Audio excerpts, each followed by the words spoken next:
Thank you to our Bible bearer with me.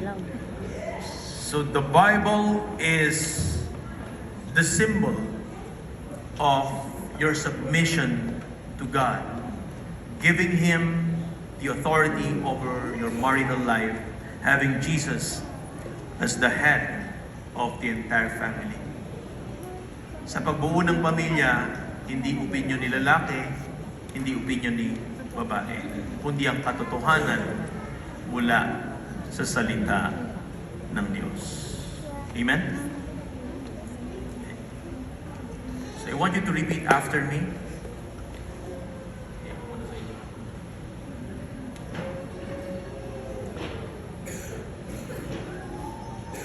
So I want you to put both of your hands dyan sa Biblia and repeat after me.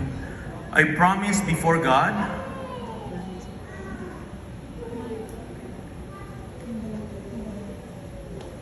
I promise before God that I will live by His words, not by my opinion and my ideas about marriage. I desire to follow God's ways and encourage both of us to do the same. I also commit to God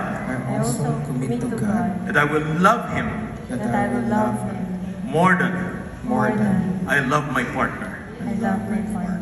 Today, I recognize that without God, there's no us. May the Lord bless our family. Thank you so much. May I call on the